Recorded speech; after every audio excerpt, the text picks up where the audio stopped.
আম খাওয়ার পরে ভুলেও খাবেন না এই খাবার। আসসালামু আলাইকুম। বাজারে এখন ভরপুর আম পাওয়া যাচ্ছে। তবে আম খাওয়ার পরে এমন কিছু জিনিস আছে যা খেলে পড়তে পারেন বিপদে। এমনকি মৃত্যু পর্যন্ত হতে পারে। তো আজকের ভিডিওটা অনেক গুরুত্বপূর্ণ। ভিডিওটা সম্পূর্ণ দেখলে খুব সহজেই এই মারাত্মক বিপদ থেকে আপনিও রক্ষা পেতে পারেন।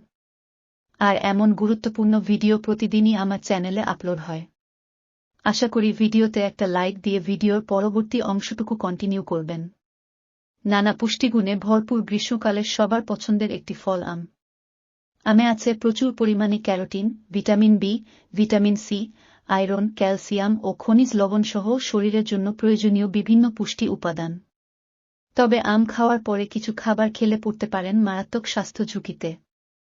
আম খাওয়ার পরে যেসব জিনিস ভুলেও খাবেন না। ১. কোমল পানীয়। আম খাওয়ার সঙ্গে সঙ্গে কোমল পানীয় খেলে শরীরে ক্ষতিকর প্রভাব পড়তে পারে বলে প্রমাণ পাওয়া গেছে। আম আর কোমল পানীয়তে প্রচুর পরিমাণে চিনি থাকায় রক্তে ব্লাড সুগারের পরিমাণ বাড়ার আশঙ্কা থাকে, যা ডায়াবেটিস রোগীদের জন্য ভীষণ বিপদের কারণ হতে পারে। ২. পানি। আম খাওয়ার পর পানি পান করলে ভুগতে পারেন অ্যাসিডিটির সমস্যায়।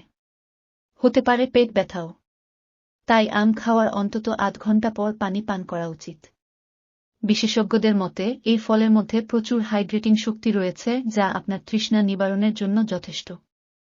তবে যদি আপনি ফল খাওয়ার পরেও তৃষ্ণার্ত বোধ করেন তবে কমপক্ষে ৩০ মিনিট পর পানি খান।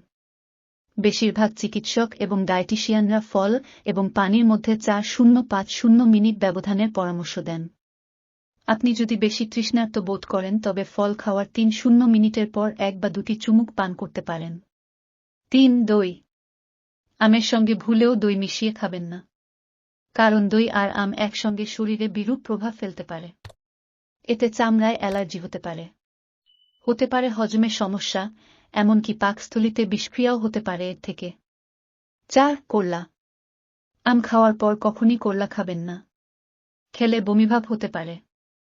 অনেকের বমিও হতে পারে। হতে পারে শ্বাসকষ্ট। ৫. ঝাল ও মশলাযুক্ত খাবার। ঝাল ও মশলাযুক্ত খাবার কখনো নয়। আম খাওয়ার সাথে সাথে ঝাল কিংবা মশলাযুক্ত খাবার খেলে হজমের সমস্যা দেখে দিতে পারে। ভুগতে পারেন অ্যালার্জিতেও। আশা করি এই ভিডিওটা দেখে আপনারা একটু হলে উপকার পাবেন। যদি আমার ভিডিও থেকে একটু উপকার পান তাহলে অবশ্যই আমার চ্যানেলটা সাবস্ক্রাইব করার অনুরোধ রইল। আবার দেখা হবে নতুন কোনো ভিডিও নিয়ে। সে পর্যন্ত সকলেই ভালো থাকুন। আল্লাহ হাফেজ।